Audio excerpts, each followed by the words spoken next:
आगे बढ़ते हैं। आईसीसी टेस्ट प्लेयर्स रैंकिंग जारी कर दी गई। न्यूजीलैंड के केन विलियमसन पहली पोजीशन पर बरकरार हैं। इंग्लैंड के जो रूट एक दर्जे तरक्की के बाद दूसरे नंबर पर हैं। बाबर आजम की रैंकिंग में 2 दर्जे बेहतरी, चौथे नंबर पर आ गए। टेस्ट बॉलर्स रैंकिंग में भारत के अश्विन का पहला नंबर बरकरार है।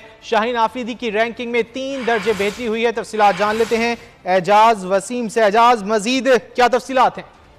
आज जी आईसीसी ने नई टेस्ट रैंकिंग जारी कर दी है, जिसमें पाकिस्तान के कप्तान बाबर आजम, जो कि श्रीलंका के खिलाफ 2 टेस्ट मैचेस की सीरीज में उन्होंने शानदार बैटिंग की, उस वजह से 2 दर्जे बेहतरी के साथ आलमी रैंकिंग में चौथे नंबर पर आ गए हैं।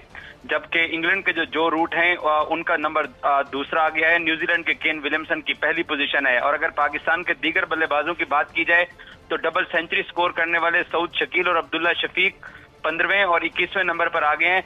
जबकि बॉलिंग में भारत के रविचंद्र अश्विन नंबर 1 है और पाकिस्तान के शाहीन आफरीदी इस टेस्ट सीरीज में ज्यादा विकेटें तो नहीं ले सके, अलबत्ता 3 तरक्की करके वो 6ठे नंबर पर आ गए हैं। जी एजाज, बहुत शुक्रिया, आपने आगाह किया। जामियात में चलता गोरख धंधा,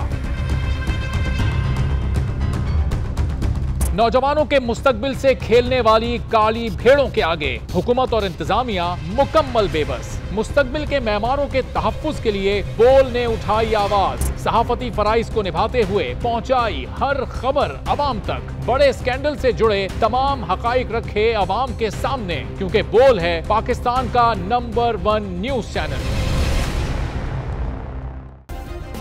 सब्सक्राइब करें और बेल दबाएं ताकि कोई खबर रह न जाए।